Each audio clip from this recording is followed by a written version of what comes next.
नमस्कार दोस्तों, स्वागत है आपका आपके अपने चैनल हंग्री स्पिरिट्स में। हंग्री स्पिरिट्स देख रहे सारे दर्शकों का मैं अंजू शर्मा दिल से स्वागत करती हूँ। तो अनुपमा, आज की कड़ी में कैसा लगा आपको? आपने बहुत बढ़िया बढ़िया ऑडियोज भेजे हैं अपने।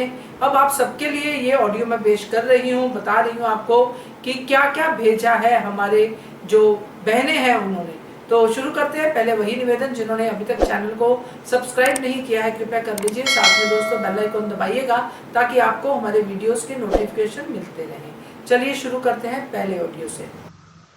नमस्ते अंजू जी और मेरी सभी प्यारी बहनों को मेरी तरफ से प्यार भरा नमस्ते। महिमा, तुम्हारा आवाज़ तुम बहुत ही खुश लग रही थी। इसी तरह खुश रहती रहो। और कुमुद जी, आपके फ्रेंड को भगवान इतना बड़ा दुख सहन करने की शक्ति दे। और बहुत दिन बाद आपका ऑडियो आया, आपको बहुत मिस किया कुमुद जी। और मनीषा जी, आपकी बेटी भी अपनी ज़िंदगी में जो कुछ भी सपना देखा हो वो पूरा करे,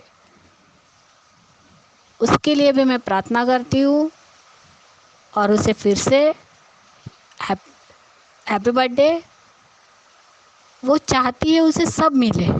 मनीषा जी, यही प्रार्थना करूँगी मैं। और अंजू जी, आपका रिव्यू सुना और एपिसोड भी देखा। 3 दिन से मैं भेज ही नहीं पाई, कल भी भेजा लेकिन कल जल्दी आ गया टेक्निकल प्रॉब्लम के हिसाब से, उसकी वजह से। मैं आज कहना चाहती हूँ कि उस दिन बा ने जो कान्हा जी से कहा कि मैंने आपकी इतनी पूजा की, आपके लिए मैं खुद भूखी रही लेकिन आपको भोग लगाया, फिर भी आपने मेरे साथ ये सब किया। लेकिन बा, आपने कान्हा जी की पूजा की लेकिन आपका मन साफ नहीं था। आप हर बार अनुपमा को कोसती थी। उसे एक बार नहीं 2 बार बद्दुआ दी थी बा आपने। जब वो अनुज कपड़े से शादी करने वाली थी तब भी आपने बद्दुआ दी थी कि इस घर में अगर तुम्हारी शादी हुई तो इस घर में कुछ न कुछ अनर्थ होगा। और दूसरी बार जब तोशु की गारंटी नहीं ली थी अनुपमा ने, तब भी आपने बद्दुआ दी थी बा। और वो बद्दुआ अनुपमा को तो लगी ही लगी लेकिन आपके परिवार को भी लगी। इसलिए अगर इंसान सच्चा हो तो उसके साथ कान्हा जी कभी भी बुरा नहीं करेंगे। अनुपमा अच्छी है इसलिए उसके साथ अच्छा ही हुआ। हाँ, बीच में हुआ अनुज के साथ जो कुछ भी हुआ, वो दोनों अलग हुए लेकिन आज फिर से दोनों एक है। तो भगवान की भक्ति करने में भी इंसान को सच्चे मन से करनी पड़ती है, तभी वो फलती है। और वनराज की बात करें अनुज जी, कि आज भी वो अनुज से जलता ही है, इसीलिए तो उसने काव्या को कहा ना तुम मत जाओ, जब अनुपमा कहती है कि मैं उसे अपने घर ले जाऊंगी और मेरे अनुज उसे रखेंगे। लेकिन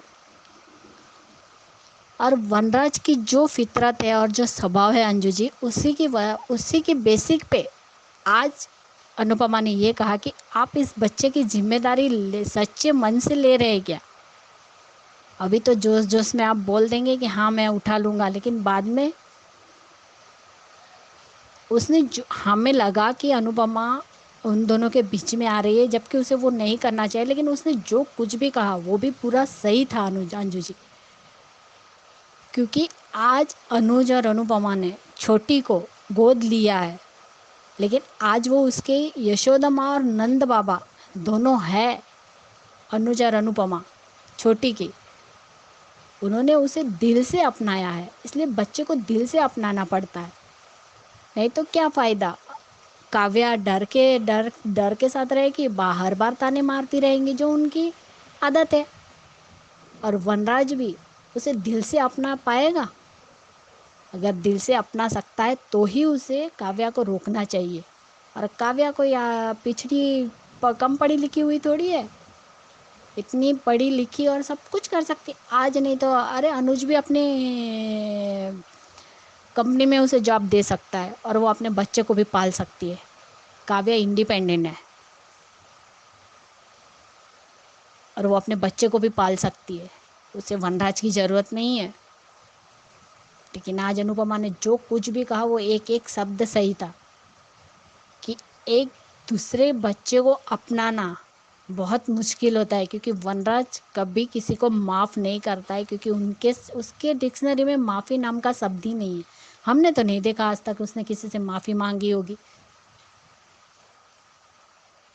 और अनुपमा ने बिल्कुल सही कहा कि तोसू और वनराज दोनों पकड़े गए थे, उन्होंने धोखा दिया था तो। लेकिन काव्या ने तो अपनी गलती मानी है, उसके लिए बहुत हिम्मत चाहिए खुद की गलती को एक्सेप्ट करने के लिए, और उसने वो हिम्मत दिखाई है काव्या ने, जो आज अनुज ने भी अनुपमा से कहा कि काव्या ने जो कुछ भी किया बिल्कुल सही किया। और उस दिन अनुज और पाखी के बीच जो कुछ भी बातें हुई सच में बहुत ही अच्छी थी। सच कहा कि तुम्हारी माँ कम पढ़ी लिखी होने के बावजूद सूती साड़ी पहनती है, टूटी फूटी अंग्रेजी बोलती है, लेकिन फिर भी तुमसे ज़्यादा मॉडर्न है। और तुम मॉडर्न होके भी, पति का मार खाकर भी अबला नारी बनकर उन सभी लड़कियों को जो पढ़ी लिखी है और एजुकेटेड है, उनके लिए तुम एक अच्छी मिसाल नहीं दे रही हो। सही तो कहा अनुज ने कि अनुपमा अपने दम पे आज जो कुछ भी हो खुद के दम पर है। वो मॉडर्न कपड़े पहनने से, पढ़ाई करने से मॉडर्न नहीं हो जाता, उसकी सोच मॉडर्न होनी चाहिए। सोच, जो उसने सही कहा, जो सोच पाखी की नहीं है। क्योंकि इसलिए पाखी के बारे में क्या बोले, जो खुद ही गड्ढे में गिरना चाहे, तुम गिरो, अंधी हो चुकी हो उसके प्यार में। और रोमिल ने बिल्कुल सही कहा, सब लोग मेरे पति के पीछे क्यों पड़े हैं, बोलती है पाखी। तब वो वहां से रोमिल बोलता है, तुम्हारा पति वाइफ वाइफ पिट अब्यूसिव वाइफ को मारता है, लालची है, फ्रॉड है। सही तो कहा है रोमिल ने। और आज जो कुछ भी देखा हमने, वो कहते हैं ना, चोर चोरी से जाए पर सीना जोरी से ना जाए। खुद ही चोरी करते और बोलते चोर चोर चोर चोर, चोरी हो गई। मुझे क्यों ऐसा लग रहा है कि रोमिल को सब कुछ पता है, इन लोगों ने बैग रखा है। क्योंकि वो कहती है, वो जब कहता है ना, अब तुम्हारा, जो अधिक अपने मन में कहता है कि बेटा अब तुम्हारी बारी है, तब वो कहता है मेरे पास भी प्लान बी रेडी है। और बिल्कुल सही कहा अनुज ने, जब घर में दो ही लोग हैं तो सूटकेस जा कहाँ सकता है। और अधिक की उल्टी गिनती शुरू हो गई। अधिक उसको फंसाने गया, लेकिन अनुज और अनुपमा बहुत ही सुलझे हुए इंसान है और समझदार भी है, वो समझ जाएंगे। अगर रोमिल के कपाट में से निकलेंगे भी पैसे के बैग, फिर भी अनुज और अनुपमा उस पर शक नहीं करेंगे, क्योंकि वो अच्छे से समझ जाएंगे कि सबसे पहले अधिक नहीं वो बात उठाई थी कि वो जो पैसे खर्च करता है उसी के पास, अभी हमें तो पैसे की ज़रूरत ही नहीं है। अरे बाप रे, अनुज का बिजनेस जो डुबा के रखा हुआ था, जो इतना बड़ा घाटा करके रखा था, वो पैसे तो होंगे, इसलिए तुम लोगों को पैसे की ज़रूरत कहाँ से होंगी। लेकिन रोमिल को मांगना है तो मुंह पे मांगता है। और एक बात है अंजू जी, कि अनुपमा ने आज जो भी कहा और आपने भी जो कहा, उस हिसाब से कहती हूँ कि अनुपमा का जो भी पॉइंट था वो सही था, कि अगर अपनाना है बच्चे को तो दिल से अपनाओ। उसने सही कहा कि माँ बाप गलती करते, काव्या ने गलती की, ये काम सिर्फ अनुज और अनुपमा ही कर सकते, क्योंकि एक बच्चे को अपनाना और उसे पाल पोस के बड़ा करना पूरी जिंदगी भर की बात है।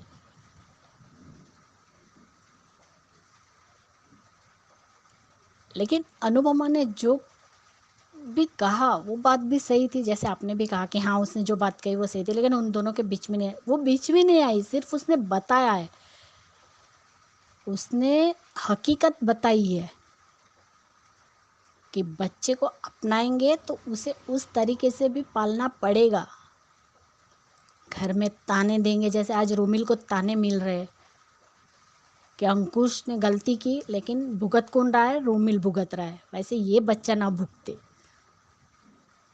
या तो काव्या चली जाए और इंडिपेंडेंट इंडिपेंडेंट हो सकती है, वो अपनी नौकरी करे और अपने बच्चे को भी पाल सकती है। वो उसे किसी की भी ज़रूरत नहीं है, काव्या को। और अनुज ने जो पाखी कहा वो भी बहुत अच्छा था कि ये मेरा सीक्रेट प्लेस है और यहाँ पे मेरे तुम्हारे पति की बात नहीं होगी।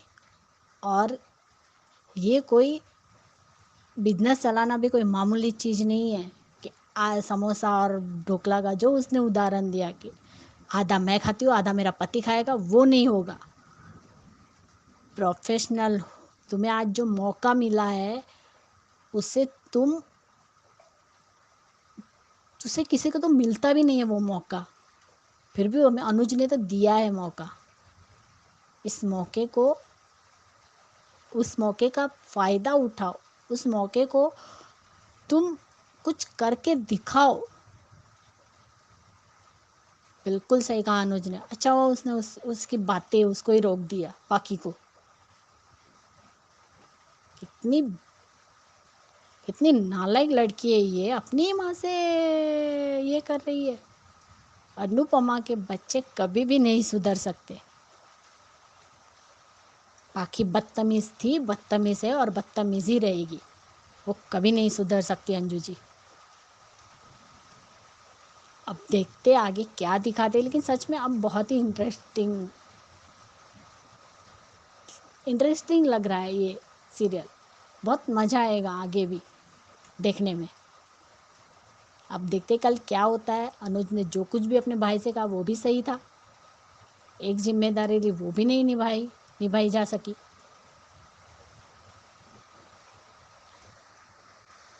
लेकिन एक बात अंजू जी मुझे याद आ रही है कि जिस वक्त अनुज कोमा में था तब बरखा ने एक हॉल में और एक अनुज के कमरे में सीसीटीवी कैमरा लगाया था।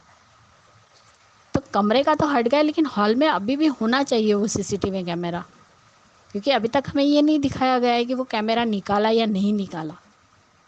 अगर वो कैमरा रहेगा तो दोनों भाई बहन फंसेंगे ही फंसेंगे। और ये बात तो सच है कि रोमिल के पास दो प्लान है। या तो वो ब्रिस्केस वहाँ रखेगा दोनों में से किसी के एक के कमरे में, या तो फिर वो उसका वीडियो बनाएगा, या उसके कमरे में भी कोई कैमरा छुपा होगा जो इन दोनों भाई बहन को नहीं पता होगा। ये बात बहुत ही यूट्यूब पे और सोशल मीडिया पे भी बता रहे हैं कि वो वीडियो दिखाएगा करके। अब देखते हैं आगे क्या दिखाते हैं, लेकिन सच में अब बहुत मज़ा आने वाला है। इसलिए thank you so much Anju ji. आज अनुपमा का एपिसोड देखा। एपिसोड तो कुछ खास नहीं था आज का। अनुपमा ने सही किया कि वनराज को उधर वादे करने से रोक दिया, क्योंकि वनराज जब भी वादे करता है वो वादे को भूल जाता है।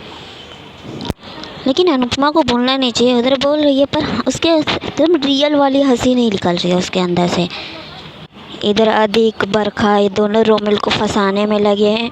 अनुज गुस्सा कहता है अपने भाई पे, वो पैसा भूल गया वहाँ पे, और जिस चीज़ का फ़ायदा बहुत उठाएंगे बरखा और अधिक। लेकिन इतने घटिया ये लोग को घर से बाहर निकाल देना चाहिए अनुपमा को। ये लोग अपने घर में किसी बच्चे के साथ ऐसा नौटंकी नाटक कर रहे हैं, पता नहीं अभी कितने हद तक गिरेंगे ये लोग। ऊपर से बरखा सामने सामने झूठ बोल रही है कि तुम्हारे जाने के बाद अधिक भी चला गया था।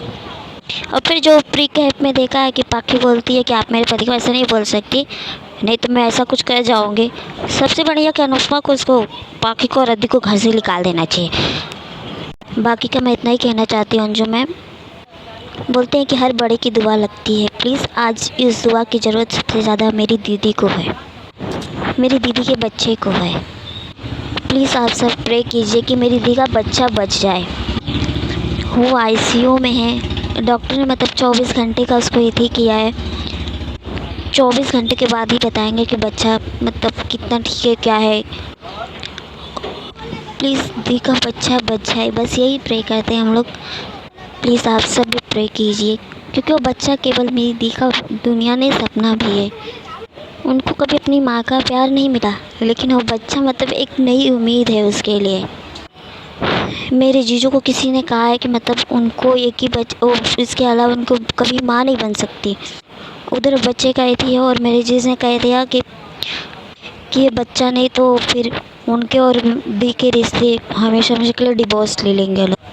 कि उनको डिवोर्स देना चाहते, दूसरी शादी करना चाहते। प्लीज़ आप सब प्रे कीजिए मेरे दी का बच्चा बच जाए और उनकी शादी भी। कोई सगी बहन नहीं है, लेकिन सगी बहन से बढ़कर है। मैं ब्लड डोनेट में काम करती हूँ, वहाँ पे वो दीदी भी काम करती है। बहुत अच्छा लगता है, बहुत अच्छी है कि किसी भी इंसान के साथ ऐसा नहीं होना चाहिए, क्योंकि उस घर से केवल उनके रिश्ते ही नहीं जुड़े थे, एक माँ मिली थी सास के रूप में, जिसको खोने से कोई भी डरता है कि उनकी शादी भी और उनका बच्चा दोनों बच जाए। बोलते हैं दुआ सबसे बड़ी चीज़ होती है, कि आप सबकी दुआ मेरी दी को लग जाए, उनका बच्चा बच जाए। Hello, good morning Anju ji. कुमुदनी त्रिपाठी, हमारी सभी प्यारी बहनों को सुबह का प्यार भरा नमस्कार। वर्षा जी, आपने अपने ऑडियो में हमको मिस किया, बहुत अच्छा लगा। मैंने भी आप सबको बहुत मिस किया। ख्याति जी, मनीषा जी, आपने भी मिस किया। हम सब लोग एक दूसरे को बहुत मिस करते हैं, जिसका भी ऑडियो नहीं आता है। हम सब एक परिवार की तरह हैं। जब हम एक दूसरे की आवाज़ जब तक न सुन लें तब तक अच्छा नहीं लगता है। आज का एपिसोड देखा, वनराज बहुत समझदारी वाली बातें कर रहा है, पर बा बहुत परेशान है। काव्या मेरी पत्नी और ये बच्चा मेरा है, बात यही खत्म। अच्छा लगा सुनकर वनराज की ये बात, पर वनराज कहाँ तक कायम रहता है ये तो आगे पता चलेगा। अनुपमा ने वनराज को सच का आईना दिखाया अच्छी तरह से। अब इसका क्या असर पड़ता है वनराज पर, ये पता चलेगा। अनुपमा आश्वस्त होना चाहती है कि कहीं वनराज अपने फैसले से मुकर ना जाए।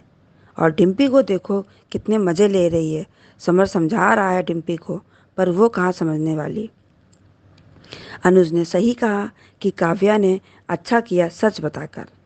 अनुज अनुपमा समझ रहे हैं पाखी को कि अधिक उसे मैनिपुलेट कर रहा है, पर पाखी की अक्ल पर पत्थर पड़े हैं, उसको कुछ भी समझ नहीं आ रहा है। और स्वीटी के सामने अधिक का चेहरा रोमिल हिलाएगा। अधिक खुश हो रहा है रोमिल को देखकर कि अब आएगा मज़ा, और रोमिल भी मनी मन कह रहा है कि मेरा भी प्लान रेडी है। अनुज के पास फ़ोन आने पर वो अंकुश से पैसे के बारे में कड़े शब्दों में कहते हैं। अब ब्रीफकेस ढूंढा जा रहा है कि है कहाँ। अनुज का रोल काबिल तारीफ, क्यों ना गुस्सा करे वो। अंकुश कैसे ये कर सकता है लापरवाही। लापरवाही की हद भी होती है भाई, किसी काम को सीरियसली लेता ही नहीं है। वैसे अंकुश भी बेकार इंसान है सच में। जब ब्रीफकेस ढूंढा जा रहा था तब अंकुश कहते हैं लगता है घर में से किसी ने लिए हैं, जब कोई बाहर से नहीं आया है। अधिक देखो कितना बदतमीज है, कैसे बोल रहा है रोमिल को, खुद इतना गंदा है पर फिर भी लांछन रोमिल पर लगा रहा है, जबकि रोमिल वाकई इनोसेंट है। रोमिल ने सही कहा कि पैसे देखे हैं तो ये सवाल आप अपनी बेटी और दामाद से भी पूछ सकती हैं, अनुपमा से। तब अनुज का बोलना जो पूछा जा रहा है वही बताओ। तब रोमिल ने मना कर दिया, हमने नहीं देखे पैसे। तभी उसके पर्स से घड़ी गिर जाती है, उसको सभी देख रहे हैं और अधिक खुश है कि मेरा काम खुद आसान हो गया। रोमिल ने क्लियर कर दिया कि घड़ी मेरी नहीं है, फ्रेंड की है। अब आगे देखते हैं सीरियल में क्या होता है। धन्यवाद। नमस्ते अंजू मैम, मैं मनीषा दोषी। मेरी सभी प्यारी बहनों को मेरा प्यार भरा नमस्कार। कुमुदिनी जी, कल बहुत दिनों बाद आपका ऑडियो आया, सुनकर अच्छा लगा। और आप अपनी फ्रेंड को उसके उस पे पड़े दुख को सहन करने के लिए सांत्वना दीजिएगा, हम सबकी तरफ से उसे सहानुभूति दीजिएगा। अंजू मैम, आपकी आवाज़ आज भी भारी लग रही है, सर्दी जुकाम है ऐसा लग रहा है। आपकी तबीयत तो ठीक है ना मैम? अभी आपका वीडियो देखा और मैंने सवेरे धारावाहिक भी देखा था। आज के धारावाहिक से आपने ये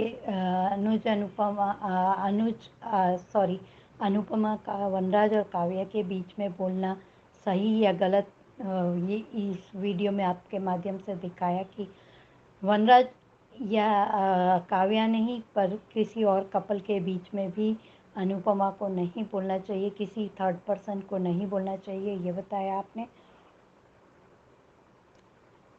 तो ये आपकी बात बिल्कुल सही है, क्योंकि वनराज और काव्या दोनों ही मैच्योर हैं और अपना भविष्य कल क्या होने वाला है वो कोई भी प्रेडिक्ट नहीं कर सकता।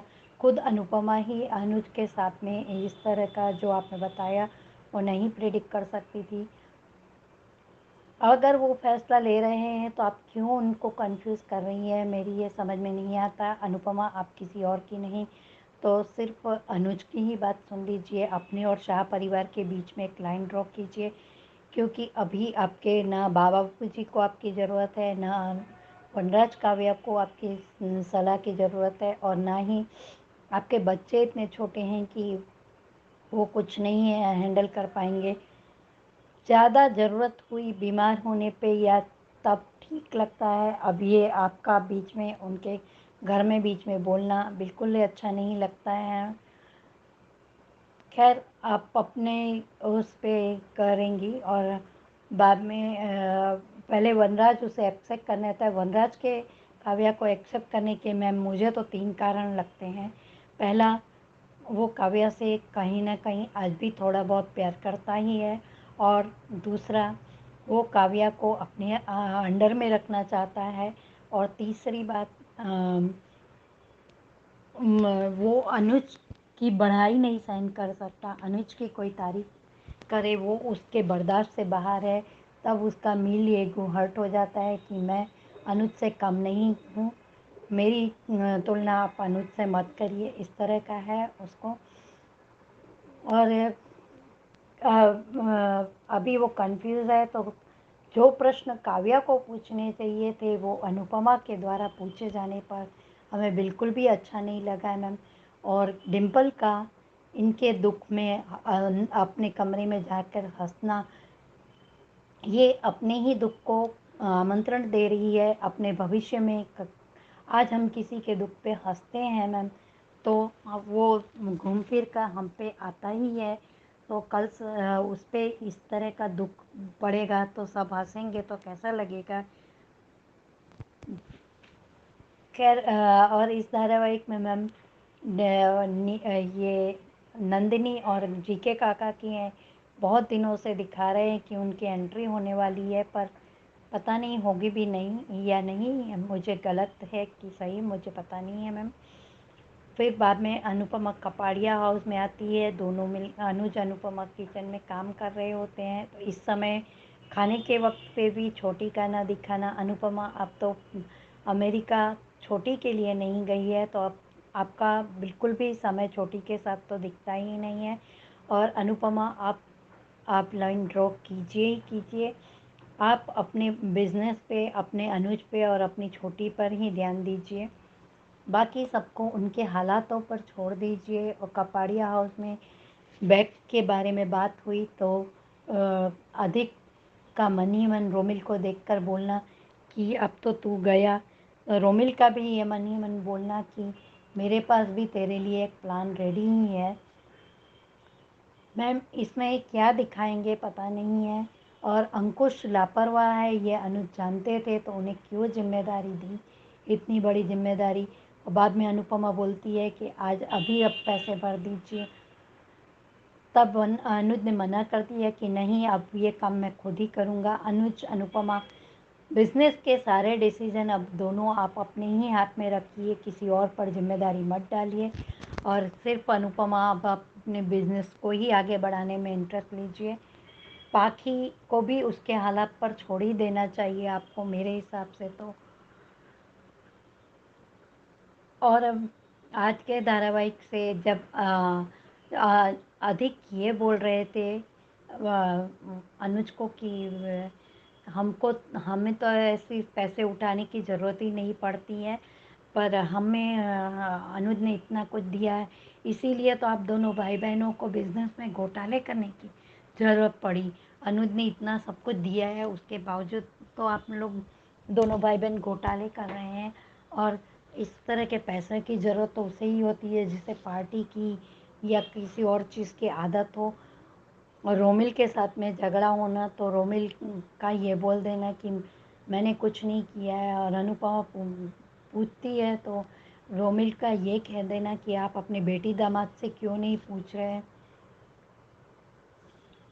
खैर, इसमें रोमिल कुछ किसी भी तरह से नहीं फंसेगा ऐसा मुझे लगता है मैम। और मैम अपनी तबीयत को संभालिए। और ख्याति जी थैंक यू सो मच, आपको मेरा ऑडियो अच्छा लगा उसके लिए। और आज के धारावाहिक से ज़्यादा कुछ सीखने को नहीं मिला, लेकिन हाँ इतना ज़रूर सीखने को मिला कि किसी के फंसे में हमें अपनी टांग अड़ानी नहीं चाहिए। और दूसरी बात, किसी के लिए हम गड्ढा खोदते हैं तो हम उसी गड्ढे में गिरेंगे। तीसरी बात, डिम्पल से ये समझ में आई कि किसी के दुख पे हंसना मतलब अपने लिए दुख को दावत देने जैसा होता है, आमंत्रण देने जैसा होता है। खैर ये धारावाहिक है, इसके माध्यम से हमें और कुछ क्या क्या सीखने को मिलेगा पता नहीं है। और कल शायद वो पाखी वाला जो प्रोमो दिखा रहे हैं कल शायद दिखाएंगे। अनुज अनुपमा दोनों जानते हैं कि अधिक मैनिपुलेट कर रहा है, हाथ उठाना तो फिर भी समझ में आता है, अनुज अनुपमा दोनों जानते हैं। पर अब इन दोनों को कड़े फैसले लेकर पाखी अधिक अंकुश और बरखा चारों को घर से निकालना ही होगा। बहुत बड़े का लिहाज कर लिया, रिश्तेदार का लिहाज कर लिया, बेटी दामाद का लिहाज कर लिया अनुपमा, और आप सिर्फ अपने बिजनेस पर कंसंट्रेट कीजिए। बा का समाज क्या बोलेगा। आज तक बा आप दूसरों का मजाक बनाती थी, तो आप आज खुद मजाक बनेंगी। और वनराज ने ऐसे ही काव्या को एक्सेप्ट करने के लिए नहीं बोला है। वो बातें शायद जो भी कही आपने अनुपमा सही कही कि आप माफ़ी मांगना ये आपके स्वभाव के विरुद्ध है। कोई इंसान अपने स्वभाव के विरुद्ध काम करता है तो उसे पूछना स्वाभाविक है, लेकिन वो सब काव्या को पूछना चाहिए था, अनुपमा को नहीं। मैम मैं गलत भी हो सकती हूँ। Thank you so much Anju ma'am, इतना अच्छा प्लेटफॉर्म देने के लिए। मुझे बताइएगा मैं कहाँ पे गलत। हेलो अंजू जी, आपको और मेरी सारी सहेलियों को मेरा प्यार भरा नमस्ते। अंजू जी आज का शो ठीक ठाक लगा मुझे। और आज जो आपका मैंने वीडियो देखा उस पर आपने कहा कि अनुपमा ने काव्या और वनराज के बीच में बोल के गलत किया। इस कोई ने पति नहीं बोलना चाहिए था, सही किया या गलत, तो आपने उसको कहा कि गलत है। अनुपमा ने ऐसा नहीं कहना चाहिए था, पति पत्नी के बीच में किसी को बोलने का हक नहीं। आई एग्री अंजुम जी कि सही बात है कि किसी पति पत्नी के मामले में किसी को बोलने का हक ही नहीं है। और भविष्य कभी किसी ने नहीं देखा, तो क्या होने वाला है भविष्य में तो कोई नहीं जानता है। पर हम जो आज देखते हैं उसी पे हम अपना भविष्य भी देखते हैं, उसी पे अपना भविष्य भी ठहराते हैं, उसको लेके ही कोई प्लानिंग करते हैं, उसको लेके कोई फैसले भी करते हैं। तो अनुपमा ने आज जो, पहली बात तो मैं ये बोलूँगी कि ये पति पत्नी का मामला नहीं रहा, क्योंकि अगर पति पत्नी के बीच की बात होती तब काव्या को वनराज को अपनी सच्चाई बतानी चाहिए थी, और वनराज को भी अपनी उस बात को अपने तक ही रखना था। वहाँ दोनों ने अनुपमा को अपनी बात बताई, अनुपमा को अपने बीच में आने दिया। अनुपमा को अगर काव्या बताती नहीं, कुछ पता ही नहीं चलता, काव्या अनुपमा को कैसे पता चलता। अनुपमा से सॉल्यूशन मांगना चाहती थी, उससे उसने कहा था कि तुम्हारे पास हर बात का सॉल्यूशन है, तुम्हें बताती हूँ तभी मुझे अच्छा भी लगता है, और तुम कोई ना कोई रास्ता निकाल ही लेती हो, जो वो कहती है ना, तो मुझे वो लगता है। और वनराज भी इसी के ही इस पे गया था अनुपमा के घर आधी रात को, कि वो अनुपमा को बताएगा तो उससे पता तुमने कैसे सहन किया, तुमने वो धोखा कैसे बर्दाश्त किया। अब मुझे समझ में नहीं आ रहा, काव्या को देख के जो भी हो, तो वो वहाँ क्यों जाता है, नहीं जाना चाहिए ना। फिर पति पत्नी के बीच की बात थी तो वनराज ने भी वहाँ नहीं बोलना चाहिए। अगर तो अनुपमा को तुमने लाया बीच में, उसके बाद भी वो जब बाद में हॉस्पिटल में भी वो कहता है कि वो कहती है कि तुम्हारे मुँह से निकला है जो भी, उसने कोई फोर्स नहीं किया, तब भी कोई फोर्स नहीं किया।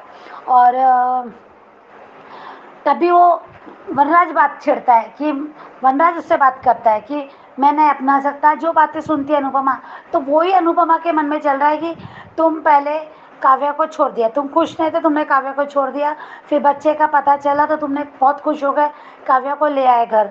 उसके बाद जब पता चला बेबी तुम्हारा नहीं, तो तुम फिर से काव्या से दुखी हो गए, और फिर हॉस्पिटल में फिर तुम्हारा मन बदल गया। और आज 2 दिन से जो भी चल रहा है, वनराज एक बार भी बोल नहीं रहा। बापूजी पूछ रहे कि तूने सच क्यों नहीं बताया, वनराज एक बार भी नहीं बोल रहा, सिर्फ सुन रहा है। 1 या 2 बार वो सिर्फ तोशु को बोलता है कि तू कहीं कहाँ की बातें कहाँ लेके जा रहा है, और किंजल को बताते कि औरतें माफ़ करती तो मैं क्यों नहीं चुपी, वो कल कहता है। तो वो कल की बात में वो कहता है कि वो जो कह रहा है तो वो है। और उसने आज जो बोला कि अनुज अनुपमा जब छोटी के साथ देखता हूँ तो वो जब अपने वो रह सकता तो मैं क्यों नहीं, वो जो भी इतनी बातें करता है। और वो एक बात और बोल जाता है ना, वो भी अनुपमा ने नोटिस किया था। मैंने कहा था कि अनुपमा ने ये बात नोटिस की है। अनुपमा का चेहरा, अनुपमा देखती है मनोज की तरफ, जब वो कहती है कि जब वो अनुपमा से कहता है, सॉरी काव्या से कहता है, तुमने क्यों मेरे बूढ़े माँ बाप के पास ये सब बातें की, तुम्हें अच्छा लगा क्या, खुश हो ना तुम जो भी। तो कहती है मेरे मन पे बोझ था, तो कहती है ये बोझ ही तुम्हारी सजा थी। यानी वो सजा ही देना चाहता था, वो माफ़ी की बात ही नहीं की उसने। सजा इसलिए अनुपमा ने कहा कि माफ़ करना तुम्हारे स्वभाव में नहीं है मिस्टर शाह। तो वो ही कहता कि सजा ही देना चाहता कि बोझ है तुम्हारे मन में, तो तुम ये बोझ के को लेके ही तुम चलते रहो। तुमने गलती की, ये तुम्हारी सजा है, तो ये सजा ही देना चाहता था। फिर आज उसने जब अनुपमा लेके चली अपने घर काव्या को, तब वनराज रोकता है ना, तो वो अनुपमा को कहीं ना कहीं लगा ही होगा ना कि ये अचानक से इतने जल्दी कैसे बदल गया। और सही बात है, बच्चे का मामला है, उसमें पति पत्नी का नहीं है, दोनों का रिश्ता था तो बात अलग थी, पर उसमें पूरा पूरा भविष्य बच्चे का। और बच्चा तो किसी का नहीं, बच्चा तो एक बच्चा है, वो बच्चा इसका उसका जायज़ नाजायज़ नहीं हो तो बच्चा है ना। तो बच्चे के लिए अनुपमा का मन दुखता है। अनुपमा एक अच्छी इंसान है, एक अच्छी। अब मुझे बताइए उसमें रोमिल के मैटर को और बरखा के और वो अंकुश की गलती में अनुपमा का भी कोई मैटर नहीं है, फिर भी तो रोमिल उनके साथ रह रहा है। तो अनुपमा रोमिल को सुधारने की, समझाने की कोशिश कर रही है ना, तो सेम वैसे वो यहाँ उस बच्चे का सोच रही है कि रोमिल जैसे हालत नहीं होना चाहिए उस बच्चे के। तो वो इसलिए बोली क्योंकि अनुपमा है ही ऐसा एक कैरेक्टर, अनुपमा है ही इतनी अच्छी कि वो किसी की तकलीफ देख ही नहीं सकती। और आज काव्या भावना में बह के हाथ उसके हाथ में दे रही है, वनराज के हाथ में। वनराज कभी भी, वो यही समझाना चाहती कि वनराज कभी भी अगर बदला तो काव्या आज तुम स्ट्रांग हो और तुम हर तरह से अपने बच्चे को संभाल सकती हो। अगर कल ये ऐसे आदत पड़ जाएगी या फिर जब मन दुखता है, दिल दुखता है, जब वनराज बदल जाएगा, उस बच्चे के साथ शायद प्यार नहीं कर पाएगा या बच्चे को अपना नहीं पाएगा, तब उस समय काव्या कौन से जोन में रहेगी, तब काव्या को कैसे लगेगा, फिर वो लड़ाई, वो बच्चे पे क्या असर पड़ेगा। मुझे ये लगता है कि भविष्य भी नहीं देखा, पर आज जो जितना देखा, जितनी बातें सुनी, उस पर तो हम अपने कल के बारे में सोच सकते हैं ना। ये मुझे लगता है अनुपमा का ये मतलब था, और अनुपमा ने शायद ऐसा ही कुछ समझाने की कोशिश की अनुज और सॉरी काव्या और वनराज को। तो मुझे ऐसा लगता है अंजू जी, वो आखिर शो है, शो में क्या दिखाएंगे, कल क्या मोड़ है तो मुझे नहीं पता, पर आपने जो बोला वो आपके तौर पे आपने भी सही कहा कि पति पत्नी का लेके, तो हाँ मैं उस बात से एग्री करती हूँ, पर बात बच्चे की, इस पर मुझे लगता है कि अनुपमा सही है। और आज जो अनुपमा और अनुज के बीच में भी बातें सुनी, हम लोगों ने बातें की काव्या को लेके, बिजनेस को लेके, तो ठीक है, वो भी नॉर्मल था। और हाँ, रोमिल का और वो जो फंसाना चाहता है, उनके दोनों की बातें, तो रोमिल भी पता नहीं कौन सा गेम प्लान कर रहा है, शायद उसे वो ब्रीफकेस के बारे में पता ही नहीं है। हमने कल कहा था कि शायद सुन ली बात, पर पता नहीं, रोमिल एक अलग ही जोन में अलग ही प्लानिंग कर रहा है और वंश का अलग ही है। और हाँ, आज उसने थोड़ा सा हल्के में डांटा, पर मुझे सबसे ज़्यादा गुस्सा आ रहा है अंकुश पे, कि अंकुश ने ये ऐसी हरकतें, गलती कल भी मैंने कहा, आज भी मैं वही कहूँगी कि अंकुश ने गलत किया। इतनी बड़ी हरकतें, इतनी बड़ी गलती कैसे, जैसा पूरा टाइम तुम बाहर रहो और तुमको जो काम बताया गया और तुम्हें वो पैसा का थोड़ी देर के लिए भूल जाना, वहाँ से हट के भूल जाना, और पूरा टाइम पूरा दिन वो बात याद नहीं रखना, वो थोड़ा अलग लगा मुझे, क्योंकि इतनी बचकानी हरकत एक बिजनेसमैन के लिए अच्छा नहीं है। और अनुज ने उस पर सच में अभी बाद में वो भी, उसके लिए भी सोचना ही पड़ेगा इसका, कि अगर वो बोलता है कि आज के जो हालात थे, जो दिन इतना कुछ हो गया, अरे रोज ही कुछ ना कुछ हो रहा है, तो तुम क्या ऐसे हल्के में लोगे क्या? ये फ्रस्ट्रेशन अनुज को नहीं है, ये तकलीफ अनुपमा को नहीं है, वो अपने काम बराबर कर रहे हैं, वो अपने हर यहाँ का मामला, वहाँ का मामला, घर का जो भी कर रहे हैं, लोगों सबके लिए पास्ता बना रहे, नाश्ता बना रहे, सब कर रहे हैं। उसका तो पूरा बेचारे की लाइफ ही पूरी दाव पे लगी है वो अनुज की, तो वो क्या नहीं सोच रहा, तुम तो एक बोझ की तरह आके बैठे, तुम सबको हैंडल करना है। उसकी दोनों की तो अपनी कोई पर्सनल प्रॉब्लम ही नहीं है, आज वो तो सब दूसरों की लड़ाई लड़ रहे हैं, दूसरों के अकेले लड़ रहे हैं। तो मुझे ऐसा लगता है कि अंकुश को भी थोड़ा सबक सिखाना चाहिए, और रिकेप में तो वही दिखा रहे हैं, तो देखेंगे क्या होता है। और बस इतना ही कहूँगी Anju ji, thank you so much, miss you Anju, sorry miss you Kumunni ji, और आपकी फ्रेंड के लिए बुरा लगा मुझे, और भगवान उनके हस्बैंड की आत्मा को शांति दे, और बाकी सभी लोगों को मेरा प्यार भरा नमस्ते। Thank you so much. नमस्ते अंजू मैम, मैं शबनम बोल रही हूँ दिल्ली से। और कैसी हैं आप? मेरी बहन, जितनी भी मेरी बहनें हैं, सबको मेरी तरफ से प्यार भरा नमस्ते। माफ़ी चाहती हूँ, काफ़ी समय के लिए गायब हो गई थी। क्या करूँ, हालात ही ऐसे हो गए थे।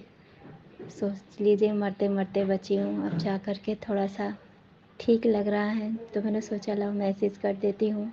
आप सभी लोग याद करती होंगी। मेरी तबीयत बहुत ज़्यादा ख़राब हो गई थी, दिमाग की नस में बुखार हो गया था, और 2 मशीन सब लोग डॉक्टर ने सब ने जवाब दे दिया था। बड़े मुश्किल से, न जाने क्या ऐसी नेकी की थी, और जो मेरी मम्मी की दुआएं हैं, सबकी दुआ प्यार सही हो गई। अब मैंने सोचा अब मैं करती हूँ। अभी भी मुझे जो है मतलब हाथ पैरों में सूजन है, तकलीफ़ है, मगर पहले से बहुत आराम है मुझे। अंजू मैम, मैं ये कहना चाहती हूँ अनुपमा के बारे में कि अनुपमा ऐसा क्यों कर रही है। अनुपमा को ऐसा नहीं करना चाहिए।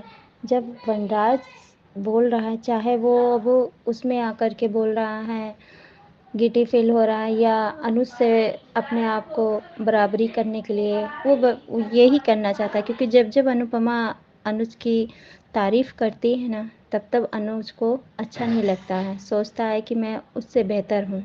उससे बेहतर तो तुम ज़िंदगी में न बने थे, न कभी हो, न कभी बन पाओगे। तो बेहतर है जैसे थे वैसे ही रहो, उसी में ही अच्छे लगते हो। अब काव्या का साथ दे रहा था, ठीक है, मुझे भी देख कर के अच्छा लगा कि चलो काव्या का सपोर्ट कर रहा है। जब अनुपमा ने इसे माफ़ कर दिया, काव्या ने कितनी गलतियाँ इसकी माफ़ करी, तो क्या एक गलती काव्या की वनराज माफ़ कर देगा तो क्या आफत आ जाएगी। काव्या ने भी तो इसके 3 बच्चों को एक्सेप्ट किया ना। और काव्या पहले क्या थी और काव्या पहले अब क्या बन गई है। काव्या में बहुत सुधार, बहुत बदलाव आया है, वो भी अनुपमा की वजह से। तो उसमें हिम्मत थी, उसने अपनी सच्चाई बता दी। सबसे बड़ी बात तो यही है। नहीं, आजकल गुनाह करके कौन अपने मुंह से कबूलता है, कोई नहीं करता है। मगर काव्या में इतनी हिम्मत थी, जो काव्या ने अपने गुनाह सबके सामने रखे और सज़ा मांगी। तो अनुपमा अपने घर जब ले जा रहे थे, तो वनराज पीछे से बोल रहा था, तो जब रखना चाहता है, करना चाहता है, वो चाहे दिखावा था या जो भी था, उन दोनों का डिसीजन था। इसमें अनुपमा को बीच में पैरवी करने की ज़रूरत भी नहीं थी, बोलना नहीं चाहिए था। इसी बात से मुझे खुंदक आती है अनुपमा पे कि अनुपमा हर जगह महान बनती है, मगर चलती कहीं पर भी नहीं है। वही सा हाउस, कपाड़िया हाउस में तो कम ही रहती है। बेटी पे मुसीबत आई है, बजाय उस पे ध्यान देने को सा हाउस पे ज़्यादा ध्यान दे रही है, वहीं घूम घूम करके, वहाँ तो बहुत ही कम।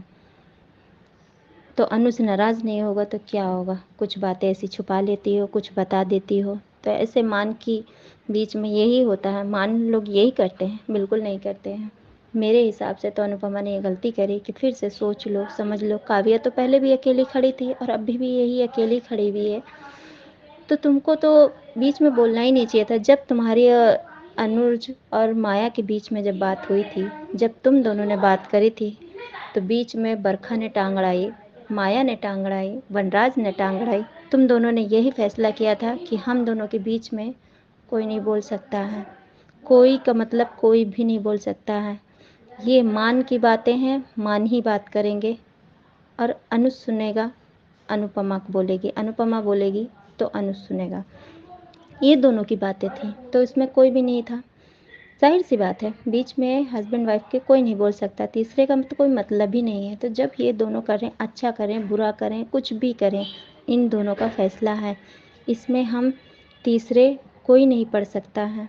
अनुपमा ने ये गलती करी बोल करके। अब वनराज का दिमाग घूम गया है। अब देखो वो क्या फ़ैसला करता है, क्या करता है क्या नहीं। अब तो जाहिर सी बात है, घर में सब लोग उसको ताना-कसी देंगे, हर कोई। और डिम्पी तो सबसे ज़्यादा, वो तो महाकमीनी, वो कभी नहीं सुधर सकती है। उसके तले कितना भी शब्द बोल लो कम ही है, वो ना कभी सुधरी थी ना सुधरेगी। और इधर में अधिक ने पैसे छुपाकर उस बच्चे के, उसका नाम अच्छे ही है, देखो मैं भूल गई, मैं काफ़ी दिनों से मैं सीरियल नहीं देख रही हूँ, आज ही देखा है मैंने। उसके बेटे के रूम में छुपा दिया है, कबर्ड में, अलमारी में छुपा दिया है। और जहाँ तक की है कि वो भी चाल ही चल रहा है, रोमी, हाँ रोमी, रोमी चाल ही चल रहा है। मैं तो कहती हूँ रोमी ऐसा इसका पर्दाफाश करे कि अधिक न घर का रहे न घाट का रहे, घर से बाहर ही हो जाए तो अच्छा है। और बेटी के तो क्या ही कहना है, इतनी अच्छी हो करके पाखी, और एंड में सीन वही दिखा दी इतनी ख़राब सी कि माँ से इतनी बदतमीज़ी कर रही है, और अंदर रूम में उसके साथ कितना गलत हो रहा है फिर भी उसी का साथ दे रही है। आज पाखी को मैं देख करके ना मैम, ये सोच लीजिए कि मैं बताना नहीं चाहती थी, मगर आप सब मेरी बहनें हैं इसलिए मैं बता रही हूँ कि जो पाखी के साथ होता है वही आज तक मेरे साथ में होता आ रहा है, अभी तक हो रहा है। कि मैं किस तरह से, मैं सोच लीजिए कि मैं सहती हूँ, करती हूँ। मेरा बीपी कब लो हो जाता है, कभी मेरा बीपी उठता ही नहीं, हमेशा ही लो रहता है, हमेशा ही मुझे इतनी टेंशन रहती है। दिन भर ही थोड़ा सा बच्चों में हंस बोल लेती हूँ, शाम होते ही वही मारपीट, वही लड़ाई झगड़ा, वही टॉर्चर करना। खाने पीने में बीमार पड़ूँ या कुछ भी पड़ूँ, ऐसा लगता है जैसे कि मैं उनकी है ही नहीं। और फिर वैसे भी हर बार तो इन्होंने कितनी बार बोलते हैं, अभी डिवोर्स दे दूँगा, अभी दे दूँगा, ये कर दूँगा, वो कर दूँगा, तेरी हालत वो कर दूँगा कि तू ना मर सकेगी ना जी सकेगी। ना जाने कितने कितने शब्द, गाली से बात करना, बेहुदी बातें करना, बहुत टॉर्चर, इतना टॉर्चर कि मैं तो कितनी बार मौत के मुंह से बच बच के आई हूँ, वो भी सिर्फ अपनी अम्मी की बदौलत। मेरे पापा तो है नहीं, मेरे पापा का इंतकाल हो चुका है, काफ़ी समय हो गया मेरे पापा का। और मेरी सगी फूफी के यहाँ शादी हुई थी, मेरी फूफी भी नहीं है, ना मेरे फूफा हैं। ये लोग जब छोटे छोटे से थे जब ही, और मेरे अब्बू ने सोचा कि हमारे बहन का बेटा है, करा देते हैं शादी। कोई भी नहीं है, लड़का सही है, घर का देखा भाला है। और बचपन में ही देखा था मेरे पापा ने, बचपन में और जवानी में बहुत फ़र्क होता है। इनका संबंध क्या बताऊँ, बोलते हुए भी शर्म आती है। एक हस्बैंड वाइफ का जो संबंध होता है वही भाभी के साथ में इनका रिलेशन है, और उसकी बहन के साथ था। शादी मेरी फ़िक्स हो गई, मैंने तो सब कुछ अपनी, इनकी भाभी के साथ, उसकी बहन के साथ सब कुछ अपनी आँखों से, खुली आँखों से देखा है। फिर भी ये ज़ुबान में मैंने ताला लगा के रखा था, क्योंकि मैंने अपने माँ बाप का कभी सर नहीं झुकाया और ना कभी झुकाना चाहती थी। मेरे माँ बाप हमेशा कहते थे बेटा गलत काम कभी नहीं करना और अच्छा ही काम करना, और कभी भी ससुराल की बुराई मत करना, थोड़ा दुख मुसीबत झेलना पड़ेगा, झेलना। मैं पली बड़ी दिल्ली में और शादी हो गई मेरी गांव में। यहाँ तक कि इनके घर में तो टॉयलेट तक भी नहीं था, खेतों में जाना पड़ता था। वो सब कुछ सहन किया, भूखी रहती थी कि कहीं ऐसा ना हो कि टॉयलेट के लिए मुझे बाहर जाना पड़े। हर कुछ, मुझे बहुत जल्दी मेरी शादी कर दी थी, 17 साल लगते एक साथ शादी कर दी थी मेरे पापा ने, क्योंकि मेरे पापा की तबीयत ठीक नहीं थी, मेरे पापा को हार्ट की प्रॉब्लम थी। इसलिए सोचते थे मैं कर दूं अपने जीते जी, कहीं ऐसा ना हो कि मेरे बात भाई लोग नहीं करेंगे। वही बात हुई, मेरे पापा ने शादी करी। हम लोगों का रिश्ता बड़े मुश्किल से सही किया, करने के बाद एक बेटा एक बेटी हुई। उसके बाद मेरे पापा का इंतकाल हो गया। बंद कमरे में क्या होता था ये तो हम ही जानते थे, मगर मैं उफ तक नहीं करती थी। आज भी वही है, रिलेशन मेरा इतना ख़राब हो चुका है, इतना ख़राब हो चुका है, यही दिल करता है कि सब कुछ छोड़ कर और चली जाऊँ। सिर्फ अपने बच्चों की वजह से मैं रुकी हुई हूँ कि मेरे बच्चे मेरा सहारा। मगर जैसे आज पाखी कर रही है ना, ऐसे ही बच्चे मेरे भी साथ में ऐसे ही बोलते हैं, ऐसे ही बदतमीज़ी से बोलते हैं। बस क्या करूँ, उनके भी ताने सुनने पड़ते हैं, बच्चों के भी और इसके भी। कुछ समझ में नहीं आता है। सही कहते हैं कि जो सीरियल में दिखाते हैं रियल लाइफ में भी होता है। वनराज जैसा इंसान दुनिया में है, ये बात तो हकीकत है। जब भी मुझे वनराज से न जाने क्यों इतनी चिढ़ है, क्यों वो दिखावे का अच्छाई अच्छाई नहीं होती है, जो रियल लाइफ में होती है वही होती है, चाहे वो सीरियल हो और चाहे दुनिया में रियल लाइफ में हो। जो बात है सच सच सामने, दिखावे की चीज़ अच्छी नहीं लगती है। जो जैसा है उसको वैसा ही रहना चाहिए। और मैं क्या बताऊँ, ज़्यादा तो मैंने सीरियल देखा नहीं, अब देखूँगी फिर आगे बताऊँगी। और आप सब लोग ठीक है ना? बस अल्लाह से दुआ करती हूँ आप सब लोग हमेशा खुश रहिए, मुस्कुराते रहिए और सेहत तंदुरुस्ती अता करें। आप लोग हमेशा सही सलामत रहें। Thank you so much ma'am. माफ़ी चाहती हूँ अगर कहीं मैंने कुछ गलत बोल दिया हो तो, उसके लिए। Good morning Anju ma'am. आज तो हर हाल में कहना बनता ही है, वनराज जिसके बारे में सोचा भी नहीं था कि वो कभी अनुपमा के समांतर खड़ा हो सकता है, तो लीजिए वो आज खड़ा हो गया। वनराज ने काव्या के प्रति अपने फैसले से अपना कद कहीं ज़्यादा ऊंचा कर लिया। जिस घर में अनुपमा होगी वो घर भला कैसे ना आबाद होगा, उसे तो आबाद होना ही होगा। उसने काव्या से प्यार किया, उसे निभाया और मझधार में नहीं छोड़ा। पंख उड़ने के लिए होते हैं, उड़कर जाने के लिए नहीं। किसी अपने को मझधार में छोड़ जो लेते हैं आसमां अपना, वो पंख होते हुए भी पंगु होते हैं। वनराज का फैसला काबिले तारीफ है। उसने औरतों से सीख ली है कि माफ़ी के लिए औरत को ही नहीं मर्द को भी हिम्मत दिखानी चाहिए। अनुपमा ने जाते जाते जो प्योर बात कही कि तोशु और मिस्टर शाह का धोखा पकड़ा गया था, लेकिन काव्या ने तो सामने से स्वीकार की है अपनी गलती। दोनों बातें ये जो हैं एक दूसरे से अलग हैं। शायद यही बात वनराज को फैसला लेने में मदद कर गई, लेकिन शायद फैसला लेते वक्त फिर से भावना बीच में आ गई, और जब लेकिन, किंतु, परंतु जैसे शब्द बीच में आ जाते हैं तब फैसलों को ग्रहण लग जाया करता है, और लगा भी। वनराज कोशिश कर रहा है अपने फैसले पर अडिग होने की, लेकिन अनुपमा जो है वो फैसला ले भी सकती है और निभा भी सकती है। वनराज ने कोशिश तो की है, ये भी सच है कि कामयाब तो कोशिशें ही हुआ करती है। जरूर होगी कामयाबी कोशिश, क्योंकि कस्तूरी की सुगंध उसकी नाभि में होती है। अनुपमा जब तक जुड़ी रहेगी इस परिवार से, तब तक सबके कदम अच्छे की तरफ ही जाएंगे। अनुपमा वो पारस पत्थर है जिसकी छत्र छाया तले जो आया वो सोना बनता गया।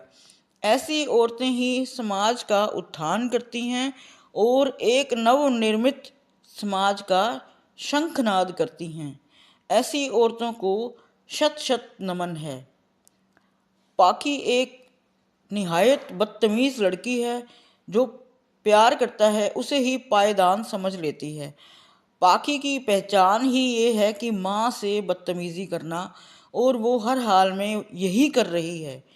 अनुपमा से ज़्यादा उसे कोई प्यार दे ही नहीं सकता, और वो उसी प्यार का अपमान किए जा रही है। लानत है ऐसी लड़की के ऊपर जो अपने घटिया पति की चालें समझ भी नहीं पा रही है, या फिर इस घर में लग्जरी जीवन जीने के लिए मूर्ख बन रही है। डिम्पी एक बेशर्म और बेहया औरत है। कमरे में आकर बेशर्मी से हंस रही है। किसी की गलतियों पर हंसना तो बेशर्मी ही होता है। जब चोरों को घर में रखा जाएगा तो चोरियां होना तो संभव ही है। बरखा और अधिक वो पैदाइशी चोर हैं जिनकी नस नस में लहू की जगह चोरी बह रही है। अब तो एक चोट पड़ी नहीं और चोरी निकलकर बाहर आ जाएगी। रोमिल अधिक से नेक्स्ट पीढ़ी का है, उसे कम आंक कर अधिक अपने पैरों पर कुल्हाड़ी मारेगा। अधिक को कम होने में जरा भी वक्त नहीं लगेगा और इस तरह से दोनों भाई बहनों का पत्ता साफ होने में कोई कसर नहीं होगी। अनुपमा और अनुज को चाहिए कि इन दोनों चोरों को बाहर का रास्ता दिखा दें और पाकी जो अधिक चोर की बहन है, बीबी है, वो चाहे तो अपना पत्नी धर्म निभाए और जाए। इन तीनों के लिए तो यही बढ़िया है। बरखा चोर का तो भाई धर्म निभाना ही सही है, पत्नी धर्म तो क्या निभाएगी वो। वैसे तो वो कोई भी धर्म निभाने के लायक ही नहीं है, वो तो उस थाली का बैंगन है जो एक तरह से जिसका कोई धर्म ही नहीं होता। और अनुपमा और अनुज किसी भी बिगड़ी परिस्थिति में आपस में बैलेंस होकर अपना रिश्ता निभाते हैं। यही इनके रिश्ते की स्थायित्व भी है और सबसे बड़ी बात भी है। इनका आपस में बात करना जैसे सारा मानसिक तनाव ही मिटा देता है। यही इनके रिश्ते को सुंदर, सुखद और लाजवाब बनाता है।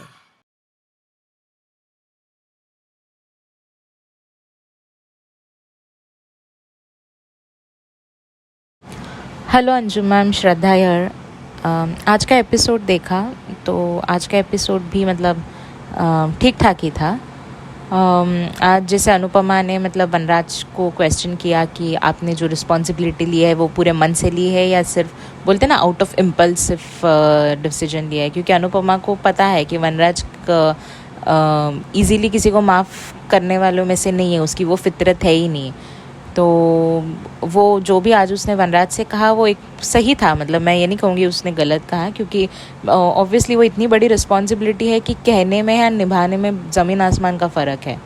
तो एक हद तक मतलब ठीक है, उसने पूछा एंड वो काव्या को लेके मतलब कंसर्न है, बच्चे को लेके कंसर्न है, उसने वो अपना एक डाउट है उसने वो क्लियर कर दिया। चलो ठीक है, मान लिया। आज के लिए जो अनुपमा ने वनराज से जो बातें की वो एक हद तक ठीक ही थी।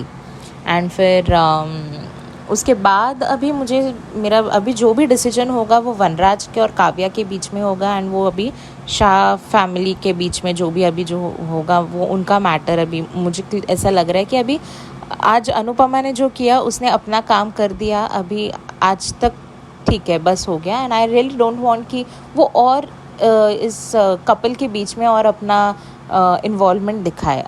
जितना तुम्हें समझाना था तुमने समझाने की कोशिश की। अभी जो होगा अभी फाइनल डिसीजन उनका है। तो अभी वो फिर बाद में अपने घर पे जाके फिर तुम सोचोगी कि अभी काव्या एंड वनराज की परेशानी है, ये है वो। क्यों लेने की परेशानी? क्योंकि अब तुम्हारा काम हो गया, तुम्हें जो करना था, तुम्हें जितना समझाना था तुमने समझा लिया। तो अभी ये अनवांटेड, हम बोलते हैं ना कि you need to choose battles yourself, मतलब वाइजली तुम्हें अपने बैटल्स चूज़ करने चाहिए कि किस चीज़ के लिए तुम्हें लड़ना चाहिए। तो बाकी अभी तुम्हारे हाथ में, मतलब तुम्हारे ऑलरेडी बहुत सारी इश्यूज़ है, जैसे अभी पाकी एंड अधिक को लेके इशू है जो इम्पॉर्टेंट है अभी फ़िलहाल, तो वो एक इशू है। अभी गुरु माँ को लेके तुम्हें थोड़ा सा वो स्ट्रेस है, तो उतना तक ठीक है। अभी ये तीसरा ये टेंशन क्यों लेना अपने सिर पे, ये काव्या एंड वनराज को लेके? अभी जो होगा वो देखा जाएगा, वो लोग देख लेंगे। सो मैं अभी भी यही स्टैंड लूँगी। मेरा अभी भी यही कहना है कि अनुपमा ने अब काव्या एंड वनराज के बीच में अभी नहीं पड़ना चाहिए, बहुत हो गया। बच्चे के बारे में सोच रही थी वो, उसको कुछ तकलीफ़ ना हो आगे जाके, वो लोग सफ़र ना करे, तो उसने जितना उसके बस में जितना था उसने समझा दिया। अब बस अब आई डोंट थिंक कि उसका अभी इन्वॉल्वमेंट अभी आगे सही भी होगा इस चीज़ में। तो देखते हैं अभी आगे क्या होगा इस रिलेटेड। एंड अनुपमा की ये बात भी मुझे आज गलत लगी कि काव्या एंड वनराज के मैटर को तुम सॉल्व करने के चक्कर में तुम अपना जॉब एंड अपना काम तुम भूल गई। तुम ऑफिस, मतलब लिटरली अनुज वहाँ पे वेट कर रहा था ताकि तुम ऑफिस में आओ एंड तुमने उसको इन्फॉर्म भी नहीं किया एंड तुम गई नहीं। बाद में क्या हो गया, एट द एंड तुम गई नहीं ऑफिस में।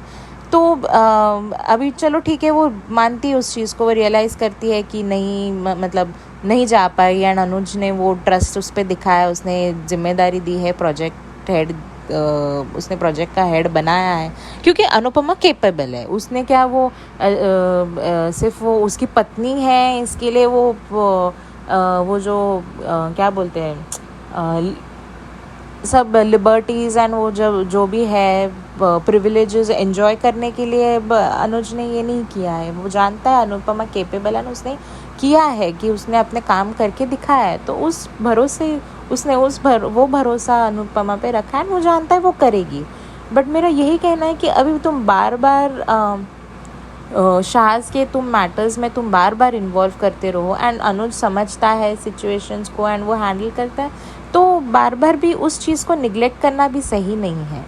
तो आई जस्ट वांट कि अभी, क्योंकि अभी भी प्रायोरिटी इश्यूज़ है अनुपमा की, वो पहले भी शाह ड्रामा को बाकी चीज़ों के ऊपर रखती थी एंड अभी भी वो वही कर रही है। तो अगर यही चलता रहा तो ये पता नहीं ये कब एंड होगा, एंड ये इश्यूज़ फिर बाद में और एस्केलेट होंगी, एंड फिर मान के बीच में फिर वही प्रॉब्लम्स होंगी ये शाज़ के चक्कर में। तो अभी ये सब अभी अनुपमा के हाथ में, क्योंकि अनुज एक हद तक समझा सकता है। अभी कितने टाइम से अनुज उसको बोल रहा है कि अभी ये जो भी डिसीजन होगा वो काव्या एंड वनराज के बीच में होगा। तो अभी आज तक ठीक है, आज जितना उसने समझाया जो भी हो गया अभी डन एंड डस्टेड, वहाँ पे अभी अनुपमा का जॉब ख़त्म। अभी वो लोग देख लेंगे जो भी मैटर है ना अनुपमा में, ने अभी जो इम्पोर्टेंट है उस चीज़ पे अभी थोड़ा सा ध्यान देना चाहिए, मेरा यही अभी भी स्टैंड है। एंड अनुपमा का मतलब उस दिन जब हम देख रहे थे डाइनिंग टेबल पे, वो पाकी को समझा रही थी कि प्रोफेशनलिज्म के ऊपर उसने बोला कि इतनी बड़ी अपॉर्चुनिटी तुम्हारी थाली में दी गई है तो तुम उसको रिस्पेक्ट करो। ऐसे किसी और की कंपनी में तुम काम करती तो तुम अपने जगह अपने पति को भेजती क्या, या फिर वहाँ पे तुम बहाने देती का। तो ये जो एक वो प्रोवर्ब है ना कि प्रैक्टिस व्हाट यू प्रीच, तो ये कहीं ना कहीं अभी अनुपमा पे भी लागू होता है कि अनुज ने अगर तुम्हें वो अपॉर्चुनिटी दी है, वो जानता है तुम केपेबल हो, तो करो उस चीज़ को। और मैं जानती हूँ वो करेगी, बट फिर भी मतलब ये बार बार शाहज़ के अभी भले तुम अनुज के ऑफिस में काम कर रही हो तो ये चीज़ उस पर भी लागू होती ना। कल को अगर तुम किसी और ऑफिस में काम कर रही होती तो क्या तुम वहाँ पे भी बहाना बनाती कि भाई नहीं मुझे मेरे एक्स हस्बैंड के इश्यूज़ को क्लियर सॉर्ट आउट करना था, इसके लिए मैं ऑफिस नहीं आया। तो ये बहाना तुम क्या दूसरे ऑफिस में देती? अभी यहाँ पे तुम अनुज ने मतलब तुम्हारा ऑफिस है, अनुज का ऑफिस है, इसके लिए तुम्हें थोड़ी सी वो लिबर्टी है, but that is also not wrong ना। तो जो पाखी को तुमने समझाया है वही चीज़ तुम अपने आप पे भी वो लागू करो, मेरा यही कहने का मतलब है। मैं ये नहीं कह रही कि अनुपमा बार बार वो निगलेक्ट करती है, ये नहीं, but she needs to make sure कि अभी थोड़ा वो प्रायोरिटीज इश्यूज़ है। एंड मुझे अनुपमा को लेके थोड़ा सा ट्रस्ट इश्यूज़ है इस मामले में, क्योंकि वो प्रायोरिटाइज अभी भी नहीं करती चीज़ें, जहाँ जो इम्पोर्टेंट है वो नहीं करती। तो आई होप आके जाके अनुपमा समझे एंड वो प्रायोरिटीज सेट करे अपनी। एंड अंकुश का जो आज जो एटीट्यूड था, जो कैजुअल एटीट्यूड था, अरे वो मेरे दिमाग से निकल गया।